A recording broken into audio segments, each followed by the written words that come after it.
Hello, good evening सभी को। अपने कृषि रसायन विज्ञान कक्षा 12 माध्यमिक शिक्षा बोर्ड राजस्थान अजमेर का पहला अध्याय मृदा, खनिज और चट्टानों का अपक्षय मृदा का निर्माण किस प्रकार से होता है उसके बारे में अध्ययन कर रहे हैं। अभी तक हमने मृदा के बारे में अध्ययन कर लिया है पीछे की कक्षाओं में, और उसके बाद चट्टाने किसे कहते हैं, चट्टानों का प्रकार, वर्गीकरण किस प्रकार से है, उनकी परिभाषाएं, उनकी विशेषताएं, इनके बारे में अध्ययन कर चुके हैं। अगर आपने उनको नहीं देखा तो पहले वो क्लासेस वीडियो को ज़रूर देखें। वीडियो को लाइक और चैनल को सब्सक्राइब ज़रूर कर दें और बेल आइकन को प्रेस कर दें ताकि आने वाली नेक्स्ट वीडियो का नोटिफिकेशन आपको मिलता रहे।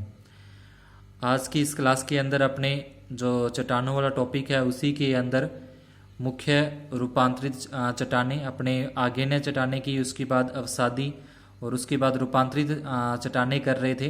तो रूपांतरित चट्टानों की परिभाषा और उसके प्रकार, अपने दो प्रकार देखे। इसके बाद आज आगे कुछ मुख्य रूपांतरित चट्टानों के बारे में अध्ययन करते हैं। पहला अपना है शिस्ट। इनकी उत्पत्ति आगेन्य और अवसादी चट्टानों से होती है। आगेन्य चट्टानें जैसे मूल चट्टान होती है जो अपनी, जैसे पीछे बताया था कि जिस लावा निकलता है, जो पृथ्वी में से जो लावा निकलता है वो लावा ठंडा हो जाता है, तो उनसे आगेन्य चट्टानों का निर्माण होता है।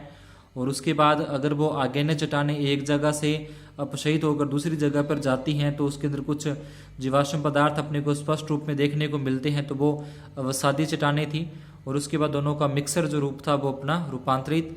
तो अब रूपांतरित के अंदर जो शिस्ट है, इनकी उत्पत्ति आगेन्य और अवसादी चट्टानों से होती है। दाब और ताप के प्रभाव के कारण उनके रूपांतरण होने से शिस्ट का निर्माण होता है। यानी कि दाब के कारण जो चट्टानें हैं, ये जो आगेन्य और अवसादी चट्टानें हैं, इन पे दाब देने से या इन पे ताप के प्रभाव से ये पिघलती है या इनके कठोर हो जाती हैं। तो प्रभाव के कारण उनके रूपांतरण होने से शिस्ट का निर्माण होता है। जैसे फेल्सपार के ऊपर क्वार्टज के ऊपर माइका की परत आदि। ये दानेदार चट्टानें होती हैं क्योंकि इनके कण क्रिस्टलीय होते हैं। चट्टानों के तोड़ने के बाद उसके स्तर अलग अलग हो जाते हैं। इनको पतली होने के कारण विभेदित करना कठिन होता है। उसके बाद दूसरा प्रकार है संगमरमर। तो इसके बारे में आपने खूब सुना होगा। संगमरमर का निर्माण चूना पत्थर से होता है। तो चूना पत्थर था, आपने पढ़ा था इस चूने पत्थर के अंदर, अवसादी चट्टानों के अंदर चूना पत्थर, तो उससे इनका निर्माण होता है। इनका मुख्य खनिज जो है कैल्साइट, कैल्शियम कार्बोनेट होता है, कैल्शियम कार्बोनेट। शुद्ध कैल्साइट चूने पत्थर से बना संगमरमर बिल्कुल सफेद होता है। दूसरे खनिजों से कुछ रंग भी विकसित हो जाता है। राजस्थान के नागौर जिले में मकराना तथा किशनगढ़ का संगमरमर उत्तम माना जाता है। तो राजस्थान के अंदर नागौर का मकराना है जो, और किशनगढ़ अजमेर के अंदर वहाँ का जो संगमरमर है वो उत्तम किस्म का माना जाता है। तो जिसके अंदर कैल्शियम कार्बोनेट की जो मात्रा है वो बिल्कुल 100% होती है, वो बिल्कुल सफेद रंग का होता है। अगर उसमें थोड़ी कोई मिलावट होती है उसका रंग चेंज होता रहता है। मृदा उत्पादक खनिज पदार्थ। चट्टानों के विघटन से मृदा का निर्माण कहाँ से होता है? जो चट्टानें बनी होती है उनके विघटन से, उनके टूटने से मृदा का निर्माण होता है। चट्टानों के विघटन से खनिजों का निर्माण होता है। खनिज जैसे तांबा, लोहा, हीरा, ठीक है, इस तरीके से चांदी, ये सारी की सारी जो है वो खनिजों का निर्माण होता है। खनिज पदार्थ प्रकृति में पाए जाने वाले समांग अकार्बनिक पदार्थ हैं, यानी कि इनके अंदर कार्बन की मात्रा नहीं होती, जिनका रासायनिक संगठन निश्चित होता है। प्राय इनकी आकृति मतलब चतुष्फलकीय होगा या षटकोण पर आकृति का होगा, या अलग अलग प्रकृति के अंदर ये आते हैं, आकृति के अंदर यह रूप होता है। खनिज पदार्थ दो या दो से अधिक तत्वों के रासायनिक संयोग से बनते हैं। जो खनिज पदार्थ हैं वो दो या दो से अधिक रासायनिक तत्वों के संयोग से बन जाते हैं, ठीक है, जैसे कॉपर, कोबाल्ट वगैरह होते हैं ये। निश्चित संगठन के ऐसे रासायनिक यौगिकों को यो दो या दो से अधिक तत्वों से मिलकर बनते हैं, खनिज कहलाते हैं। तो ये खनिज की परिभाषा आ जाएगी। निश्चित संगठन के ऐसे रासायनिक यौगिकों को जो दो या दो से अधिक तत्वों से मिलकर बनते हैं, दो या दो से अधिक तत्वों से मिलकर जो बनते हैं वो यौगिक कहलाते हैं। इस प्रकार प्रत्येक खनिज एक रासायनिक यौगिक होता है। खनिज पदार्थों के गुण, कौन कौन से गुण हैं, कौन कौन सी विशेषताएं हैं खनिज पदार्थों की, कैसा उनका रंग होता है, किस प्रकार की उनकी आकृति होती है, क्या प्रकृति होती है, किस प्रकार का रासायनिक संगठन होता है, उनके बारे में। तो इनके गुण दे रखे रासायनिक खनिज पदार्थों के। खनिज पदार्थों के विभिन्न रंग होते हैं, जैसे नीला, हरा, पीला आदि।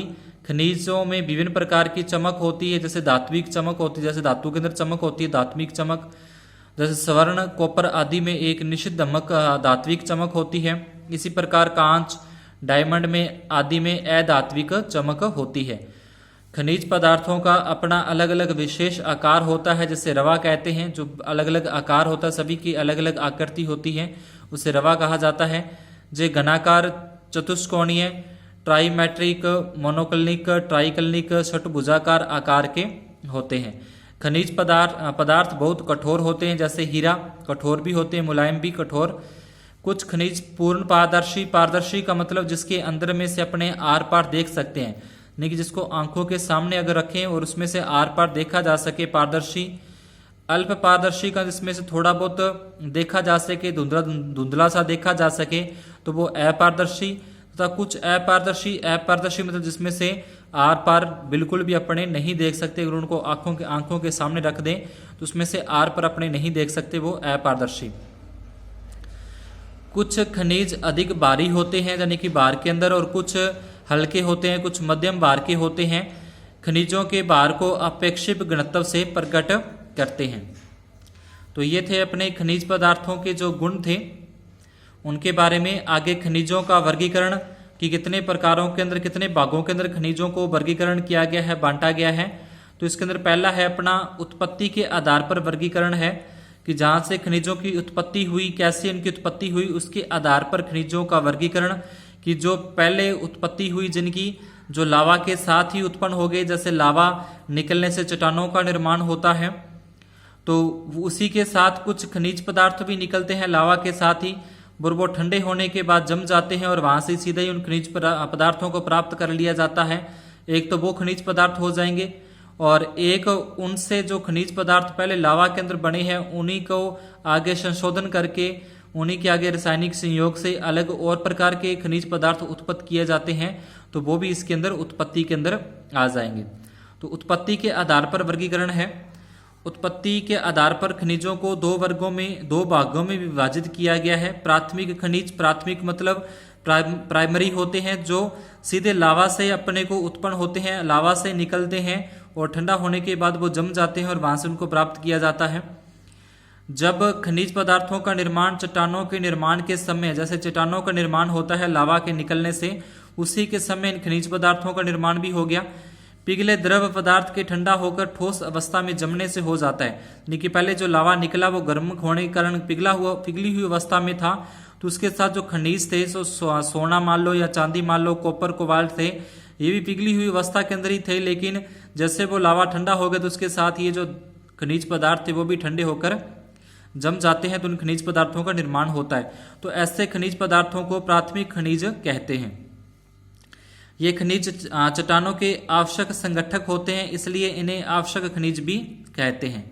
इनके कणों का आकार है 2 म्यू या 0.002 मिलीमीटर से अधिक होता है, ये उनका आकार है। द्वितीय खनिजों का निर्माण इन्हीं से होता है। अब जो दूसरा प्रकार हो आएगा खनिजों को उत्पत्ति के आधार पर, जो दूसरा प्रकार है खनिजों का वो द्वितीय खनिज है, और वो उन द्वितीय खनिजों का जो निर्माण होगा वो इन्हीं प्राथमिक खनिजों के से ही होता है। उदाहरण आ जाएंगे प्राथमिक खनिज के। क्वार्टज हो गया, आर्थोक्लेज, मस्कोवाइट हो गया, बायोटाइट हो गया, हार्नब्लेडे हो गया, ओगागाइट हो गया, ओलिवाइन हो गया, माइका, फेल्सपार, चूना पत्थर, मैग्नीसाइट, ये एक प्राथमिक खनिज पदार्थों के उदाहरण हैं। उसके बाद आता अपना द्वितीय खनिज, यानी कि सेकेंडरी मिनरल्स आ जाएगा। तो इसके अंदर क्या होता है कि जो प्राथमिक खनिज है, प्राथमिक खनिजों से ही क्या होता है, द्वितीय खनिजों का निर्माण होता है। मूल प्राथमिक खनिजों या चट्टानों के ऊपर जलवायु एवं रासायनिक संबंधी कारकों की अभिक्रिया होने से ये खनिज बनते हैं। यानी कि जो मूल प्राथमिक खनिजों या चट्टानों के ऊपर जलवायु का प्रभाव पड़ा होगा, या फिर उनके अंदर कोई रासायनिक अभिक्रियाएं हुई होंगी, तो उनसे होने से क्या होता है कि रासायनिक अभिक्रिया या किसी जलवायु का, ताप का, दाब का प्रभाव पड़ता है, तो उनसे इन खनिजों का निर्माण होता है, यानी कि द्वितीय खनिजों का निर्माण होता है। इनके कणों का आकार 2 म्यू से कम होता है। यहाँ पे देखो इनका आकार 2 म्यू या यूं कह लो कि 0.22 मिलीमीटर से अधिक होता है, और यहाँ पे जो इनका आकार है वो उससे कम होता है। उदाहरण आ जाएंगे, पाइराइट्स होता है जो अपने लवणीय मृदा को सुधारने के अंदर काम में लेते हैं। पाइराइट FeS2, गिप्सासाइट है, जिप्सम है, एपेटाइट है, हिमेटाइट है, केओलिनाइट है, उसके बाद इलाइट है, मांट, मोरियोलाइट, जियोलाइट आदि इनके क्या हो जाएंगे, ये उदाहरण हो जाएंगे। तो ये अपने उत्पत्ति के आधार पर ये 2 प्रकार के खनिज होते हैं। एक तो प्राथमिक खनिज जो सीधे लावा के साथ पिघली हुई अवस्था में होते हैं, लेकिन ठंडा होने के बाद वो जम जाते हैं और वहां से उनका निर्माण होता है। उनका आकार 0.22 मिलीमीटर से अधिक होता है।